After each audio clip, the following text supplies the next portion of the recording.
right. Hi, everybody. I'm Ashley, and I'm excited to introduce Jen to you. Some of you have seen us working together a little bit already, but I would like to formally introduce her and let her share a little bit about her story. I'll give a brief introduction about me if you've been following along, and kind of a little bit on my journey, but today we're going to focus on Jen, anxiety, and also her journey through anxiety and how Reiki has impacted her life. So without further ado, Jen. Hi, everyone. So, yeah, I'm Jen. Ashley and I met, do I we was know trying to how figure long? that out today. Years? 3 years? Two? Two-ish, three. Well, when did you move to your place? 2 and a bit years ago. So yeah, 2.5 years. Yeah. Yeah. Wow. Okay. So I've known Ashley for 3 years. And I came to her after I had bounced around in a couple different Reiki masters, and I finally found one I liked. She moved away, and I asked her who would she recommend. So she gave me a couple, and I messaged Ashley, and it was instant, really. Like there was no um, awkwardness, I think, between the two of us. I think the first session was supposed to be an hour, and I'm pretty sure it was about three. So I think so. We just connected, right? It was, Yeah. yeah. Yeah. So I've had Reiki since I was 16. My first time with Reiki was during one of my first breakdowns, and it was a mom who had a shop in Kincardine, and she said, just come try it and see where you go. And I left there feeling like I could conquer my demons and all of that. So that was the only time I went, and that was it, really. I kind of just shoved it away and focused on being a mom, and or getting through high school, and then quickly after that being a mom. Um so I had shifted my priorities immensely. I was a wife, I was a mom, I was kind of everything and anywhere I needed to be. And I had another breakdown. I had once again, one session. The person that I met was great. It just didn't fit me. And I Mhm. thought, okay, yep, I can go through this. And this time I really wanted to focus. So that's, yeah, three breakdowns. Lucky me. So But can I ask, Jen, what was the start of that breakdown? Was it anxiety? Was it depression? Was it stress and overwhelm? What? the third one, so Any or all of them? Or yeah, sure. the first one was it was a um, it was grief that hadn't been dealt with, because I Mhm. was young. I was 10 when I lost my brother, and when I was 16 it kind of hit me like a brick wall. So that was um, breakdown number one. Breakdown number two was actually severe postpartum psychosis, which is what we've learned now. This one, what they think happened is my body went into a total breakdown. My brain was still functioning, but I um, was losing weight extremely rapidly. Mhm. Scary. Yeah. And I couldn't focus. I was passing out in random spots. I was having panic attacks 3-4 times a week, and we couldn't figure out what was wrong. Well, it turned out that my body jumped the gun before my brain did. So it's kind of a reverse nervous breakdown. So we kind of had to shave everything out, and it was started to throw spaghetti noodles at the wall and figure out what would work and what didn't. So I found Mhm. a Reiki practitioner. She moved, and then I met Ashley. And I think for the first little bit, we were like every 2 weeks, I think we Mhm. tried, and it was almost not enough. We almost needed to jump Yeah. to once a week. Once But a week. the thing that got me actually was I remember after our conversation the first time was, you're a car. And it's funny enough, I always um, use that euphemism for a lot of different things. We're driving our own vehicles and everything else, but you kind of changed it. It was, you can't expect a car to run without regular maintenance. And right now, your car is almost kind of in the salvage yard. So we have to do like some more aggressive forms of maintenance. Like we might have to change the oil a little bit more just to get it to realize that it can work and it can do what it needs to do. Exactly. So that's why we went with the once every 2 weeks. And then we both were always on the same page if I could go a little bit longer, or it's quite amazing to have it done and really connect with the Reiki professional. It's imperative, right? It's like anything that you ever come across. Teachers, if you have a great teacher and you connect with her, you're going to learn better. If you have a great therapist, your therapy sessions are going to be meaningful, right? So I agree that, and as much as I would love for everybody to come to me at Soul Purpose, if there's no connection or there's not that, I wish you very well, and I hope, and I will, I will refer, because I truly think that finding that soul connection is really important, because it's super personal work, right? Yeah, Like yeah, what you're diving into can be really deep and very, very personal and vulnerable. So yeah, vulnerable. I would say that. Like there was never a time that it was like, oh my gosh, I can't feel this mhm, right now. yeah, It was always just feel it, and we continued on and we would talk about it. And there was also times that it was like, I'm not ready yet. So by the time I would get home, I would message you and be like, okay, now I'm ready to talk about yeah, it. exactly, right. Needing that processing time to Mhm, figure out. And I think a lot of it too is yeah, the relationship has to be almost non-communicative too. Like mhm. we can kind of communicate without having to verbalize things. That it was just like there was times that I would come in and I would be rocking the day and you'd be like, yeah, you are, but what happened last week? Right? So Yeah, I didn't have to rehash everything. It just kind of mhm. flowed and came out. Yeah, So for sure. I would agree with that. yeah. Absolutely. And then it's just kind of went from there, I guess. And so, Jen, when you use the analogy of the car, I love that, and I remember that conversation.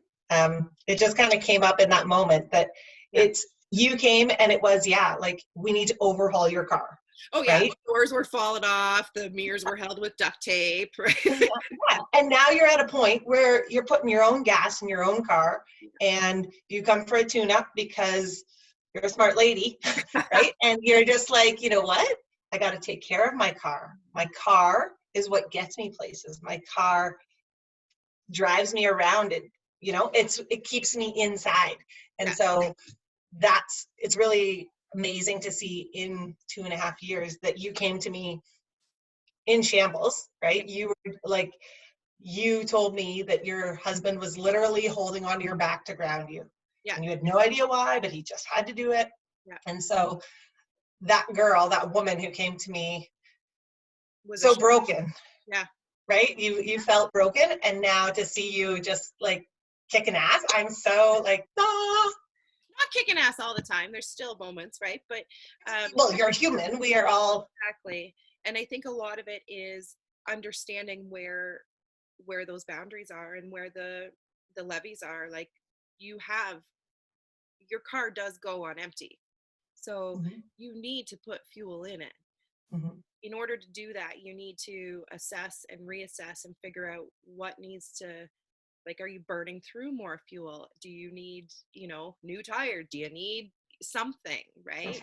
And it's just kind of realizing that you have to take stock of you every once in a while. And it's not like a total like whole day soul search. If you can do that, fantastic. I'm a mom of like there's 6 of us in this family right now, and it's not possible. yeah, As much as I for would sure. love to, I'm in my bedroom with the door locked, Yeah, and that's the only time that I can get to myself right now. But the and difference is I focus on that time. for sure, exactly. And I think too, one thing that you kind of touched on a little bit that I love is you were driving, you were going there, you were being a mom, so you were driving that car with for everybody else dang. with nothing in the tank, and you're running on empty, and you're going to soccer, and you're going to lacrosse, and you're going to this, and you're going to that, and you're going to this, and the whole while you're not just taking a drive through the country for yourself, you're just running that car for everybody else, Yeah. right? And Yeah. part of it is pulling that back in and going, whoa, whoa, whoa, I love you all, but this is my car, right? Yeah. This is my soul. I'm driving my soul, and I'm going to help you with your shit, but this is my soul, and I'm going to drive it. Yeah. And so taking that back, and I think as women, we generally struggle with that. Yeah. Oh yeah, and we always will. I think there's no changing that. Mm-hmm. It's in our nature, in all reality, and people can say that nope, it's not in mine, but I very rarely can I find somebody that doesn't take care of something or Yeah. someone Yeah. to a point that they can deplete their For sure. energies, right? It's And it's also one of our greatest gifts, yeah, yeah, right? It's also one of the greatest things about being a woman or being a mom or being a wife or whatever, that is in our nature, right? I think that's that counterbalance between the male female, that it's a really beautiful gift, but can, if exploited, right, we run on empty. So yeah, yeah. And I think that's a lot of it too. And I really say it's not just women. Like, as you know, well, you've met B, and mm-hmm. he is the most empathetic kid you'll Yeah. ever meet, and he runs on empty more often than not, right? Whereas Yeah. females, we're allowed now to be like, you know what? No, I'm gonna get my hair done. I'm gonna get my nails done, or Yeah, I'm taking a me day. Yeah. yeah. As a boy or as a Yeah. male, and have the same kind of processes as somebody who is out of this world, Mm-hmm. it's hard. Like, Yeah. it's hard for them to find it too. So I just wanted to make sure that if there's men watching, or if there's women watching whose husbands are the more the nurture, caretaking, and the ones that typically run on empty, that this Mm-hmm. still applies. It's just we are women, and we know. And so there's right, we all have that yin and yang. So the left side of the body is the feminine energy Mm-hmm. side, and the right side of the body, maybe it's opposite because I'm on video right now, but the right side is male and masculine. So depending, some of us operate more in one energy than the other. It doesn't make you more female or less Yeah. male or vice versa. It just means you operate in that space Right. easier, right? So that's easier for him to operate in that left zone, right? Whereas for some people, right, that strong male father figure from 50 years ago, right? That's like, Yeah, that's there's no left in there. right? Exactly, right? So it's the balance of those two things, right? So when B comes for his appointments, right, it's the balancing of like bringing this over a bit so that he's not so empathetic, so he's not giving. Yeah. And that's for all of us, whether you're male or female, bringing it in. So it doesn't have to be 50-50. We're all going to have our own little comfort zone one way or the other, but that there is a balance in there between that masculine and feminine That's what I'm energy. noticing more in just in my circle, I guess, is more people are balancing, and it's not just I can only be this or this. It's more that gray area, and that was the big thing when I was doing counseling, was find the gray zone. And I remember saying to my therapist, because like, as you know, Ashley, I tend to come up with some ridiculous comments sometimes. So I said to her, I said, well, I hate gray. And she's like, well, what do you have against gray? And I said, I just don't like it. So we changed it to teal. So it was find the teal color, find the teal zone. And she's like, I can't believe we're saying this, but it's true. Like, you got to resonate with it. And I was like, gray? Who wants gray? I don't want to live in a gray zone. No. So it was finding just a different aspect to it. And she's like, oh my God, fine. It's not black and white. It's like red and or what did we say? Blue and green, and then the middle is I love teal. it. Is that going to satisfy you? And I was like, yes, actually it I does. love it. So That's awesome. That's perfect. it's fine. We call it silver here. Oh, do you? Having a silver day when it's rainy and dreary. Even my son, he'll be like, Mom, it's looking like a pretty silver day out there. Yeah, it does. So, So yeah, it's just finding that balance, and I'm seeing more people, I'm seeing more males realize that it's okay to have feelings, and I'm seeing mhm. more females finding it's okay to say, you know what, no, I don't, I don't want to. And And you know where I think I see it dominating is in our youth. yeah, And you're very connected to the youth in your community and in your home, that they're more okay probably than us as an older generation, just going like, nope, this doesn't resonate. yeah, it's F it, right? Like, now, and that's the thing too, is for them now, and I've discussed it a lot of times with a few different kids, is it's the um, distribution of no. It's like, no, okay, yeah, I get it, however, we mhm, have to still like play the game a little bit, and um that's where they get that we are, or they're an entitled group. No, mhm, they're saying no, this isn't for me. They're just not understanding how to communicate that in a way for sure. that doesn't sound like an asshole. And and I say that because I have one. I have all of them actually, but Mhm, it's they know what they want and what they don't want. They just haven't figured out how to communicate it in a way that's respectful. for sure. So And when we come from a generation of you do what you're told, right? exactly, They're coming out of a different generation of going like, oh, I'm allowed to have an opinion, right? I'm supposed to have an opinion. yeah, But like you said, communicating that in a way that, doesn't make you sound like an asshole. yeah, to put it bluntly, Yeah, exactly. That's yeah, exactly it. Yeah. that's what we, and that's the thing is, yeah, we grew up in the do what you're told, and Hmm. you don't question authority in one way, shape, or another. And Hmm. then we pendulum swing, right? Like, so it's, we keep swinging between like hippie, don't care, free range, eat the dirt, you're good, to, Eat the dirt. eyes and organic and wash and wash and wash and make sure there's no germs on you, and Yeah. like back to eat the dirt. Like, we can't Yeah. seem to find that teal zone, like we can't find Yes. that middle ground, and I'm really hoping that with so much um, growth in natural healing, like natural paths, reiki, all of that, hopefully we can get that generation to understand you don't need to be like left or right. You can Exactly. be in the middle. So Yeah, for sure.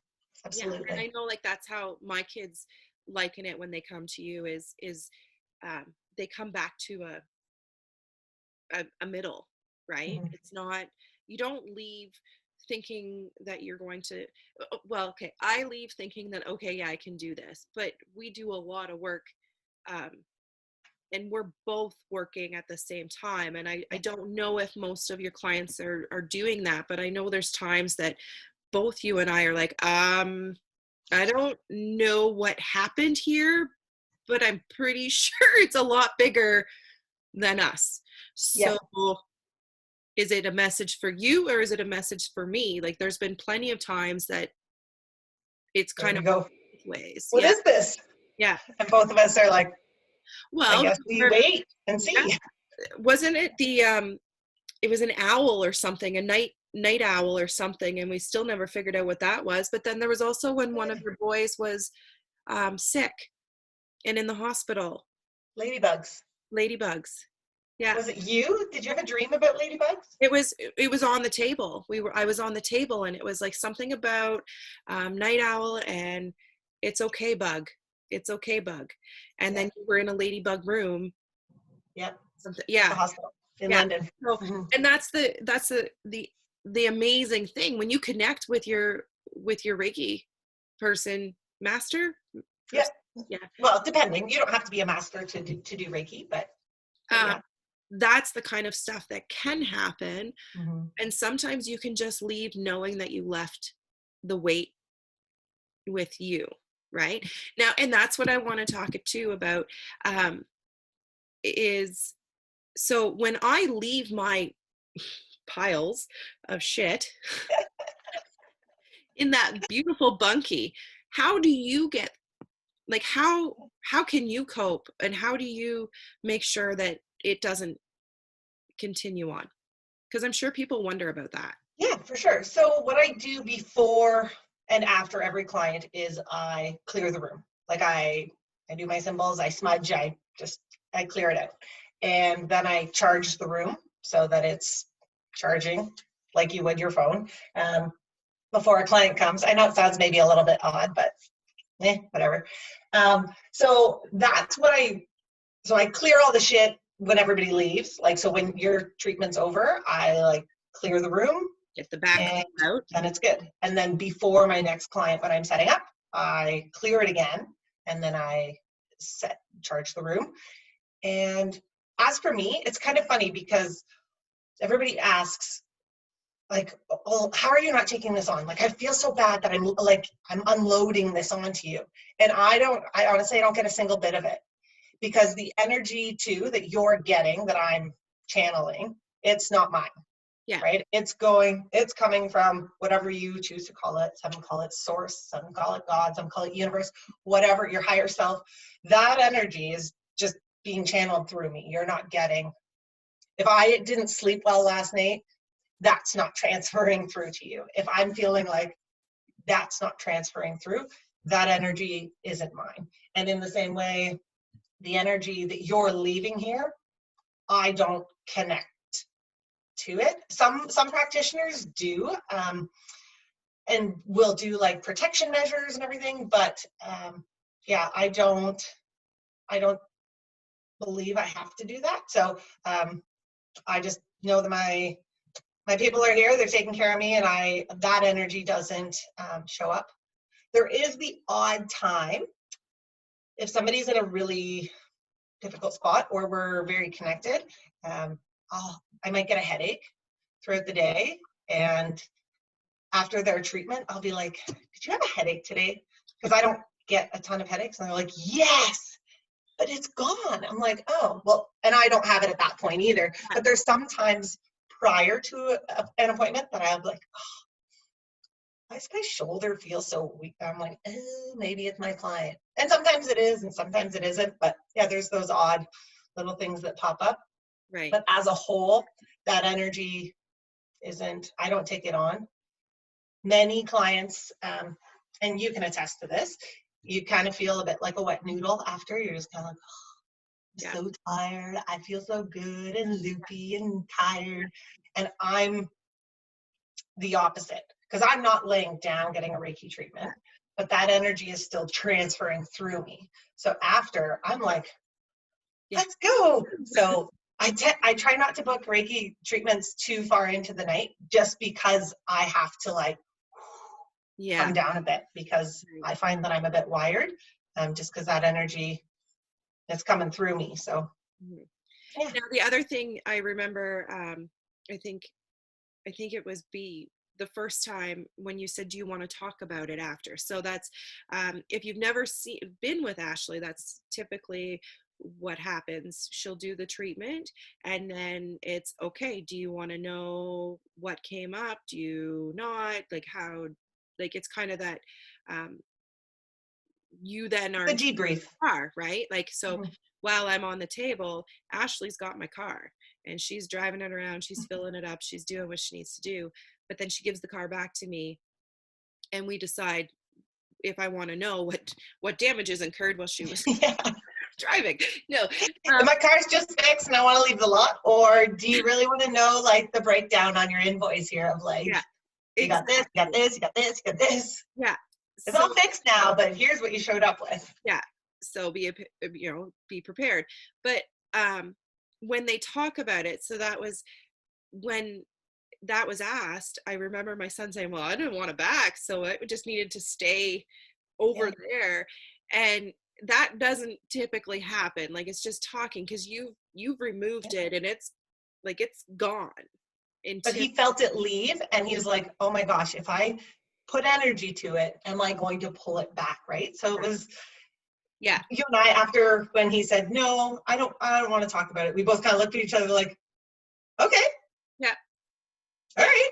And it was on the way home that I was like, I just gotta ask, like, why? And he's like, I didn't want that shit back. And I was like, Which okay. is fair. That's fair, right? Like, yeah, So for sure.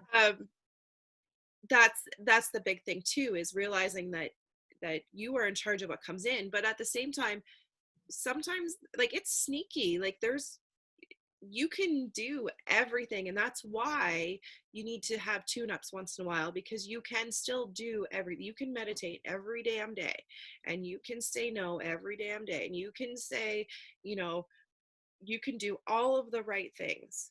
Mm-hmm. You still need a tune-up, right? And because life still happens, Yeah. your car can be in perfect condition, and you park it to go get groceries, let's say, And one of those that car can get keyed. goes right into it. Like, yeah, right. So there's outside factors that impact that car, where that car maybe was sitting in your garage and somebody else drove into your garage. Like, Yep. hey, I didn't do anything with my car, I just was here, Yeah. right? So it's the same. Life smacks us around.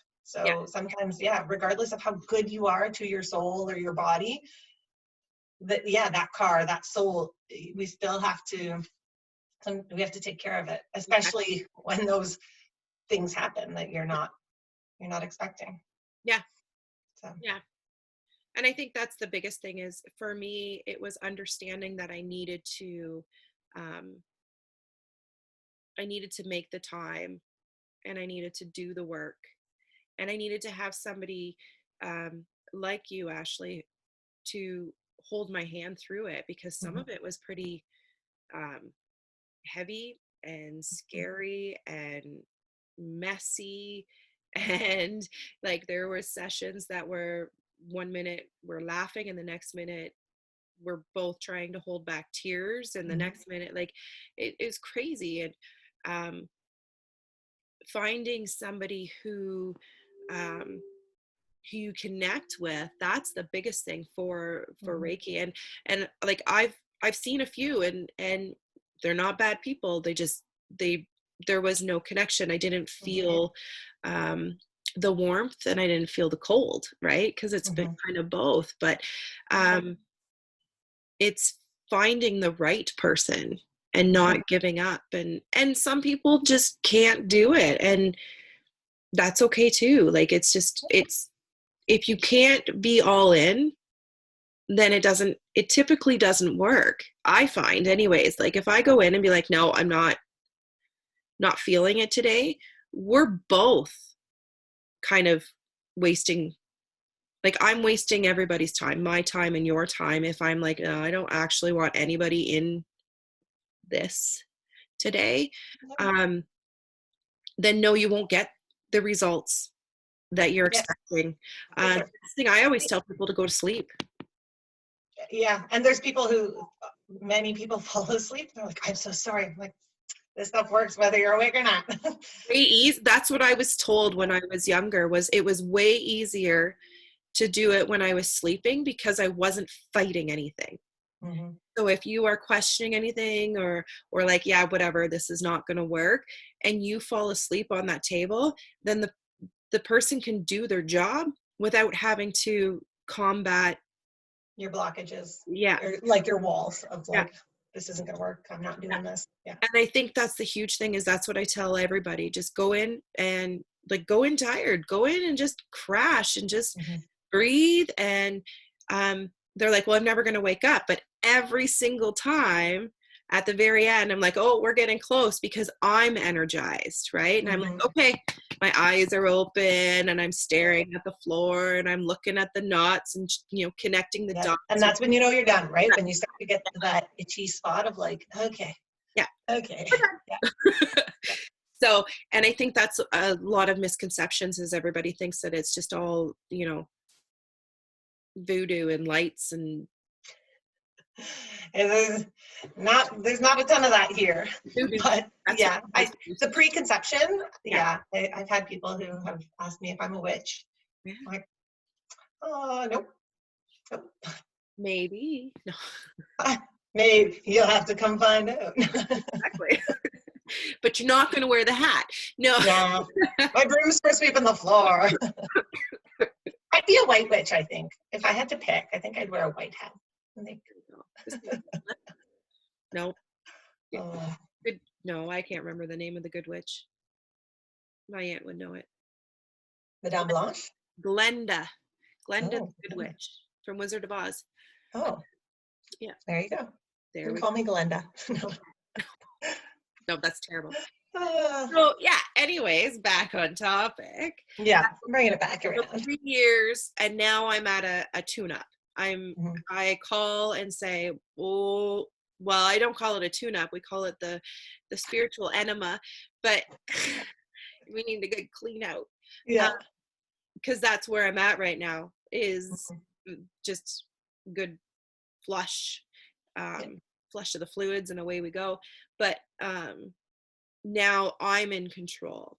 Mhm. Whereas 3 years ago, Ashley was 100% in control because I couldn't be in control. I needed people to tell me where I had to be and when I had to be. And I needed Mhm. people that I trusted to be able to not snow me, Yeah. essentially, and not screw me over or anything. And that was the big thing, was finding people who I didn't have to fight. Mhm. To, You went from co-regulating, needing somebody like right, yeah. to self-regulating, Yeah. to doing it on your own. Oh yeah, we weren't even co-regulating at that point. Like, let's be realistic. Like, I Yeah. had people reminding me to eat, and Yeah. Yeah. having to remind me to have a shower. And like, Mhm. when we say I was I was a mess. Like, I Yeah. was a total mess. Mhm. And then with the tools and the regular maintenance, it did shift. It was starting to, like, okay, you know what? No, I don't need to come next week. I Mhm. think I can do this. But are you around if I can't? Exactly. Yeah. And that's the difference, is when you find somebody who's there to help you, and their sole purpose Yeah. is Nice to plug. to get you to a positive zone and Mhm. a center teal zone. That makes a difference. And if you feel like you have to fight and that you're only going to spend money, then that's not the right person. Yeah. Like, Exactly. that's basically all I can say is Yeah. if it doesn't fit, it doesn't fit. Don't force it. Yeah. 100%. All right. And then the next time we are back on, we don't know what we're going to talk about. We'll figure it out. So every month we'll just do a different focus. I hope we manage to answer questions about, like, if you're trying to figure out if Reiki is for you or isn't for you. Feel free to reach out to either of us Yeah. at any point, and yeah, well, we This is can certainly. our videos, so, or both of our pages. So mine's just One Crazy Mama, and it's just blog posts about things that are happening in the world, and my common sense view to it, and my my approach to being a ridiculously busy mom. And Ashley's is Soul Purpose Reiki. You can check me out on Facebook, or soulpurposereiki.com. We'll take you to my website. Yeah, that's us. and then what can they find there? Can they can book appointments through there too now? Yep, so the website has just been updated. There's my story there if you're looking to kind of get to know me and what brought me into Reiki. My story with anxiety and postpartum anxiety. And there's kind of what is Reiki. If you're like, what are we even talking about? There is a section on there that tells you a breakdown of what it is that this wonderful thing we're talking about is. Yep. You can also book appointments. There's a few other things if you want to check out. There's some testimonials. But yeah, that's. And now are you accepting, or are you going to wait a little bit longer to, because my understanding is I just understood that you could open? I am still waiting to hear. As soon as I know, I'm going to let everybody know. But as of right now, I'm offering distance healing sessions. So that's a video call with healing here in the bunkie. But as soon as I find out that all is good, then I will be opening up to hands-on appointments. So yeah, Yay! stay tuned. Awesome. Okay, so until next time, we will all talk to you via something. Sounds good. All right. Bye, everybody. Thanks, girl.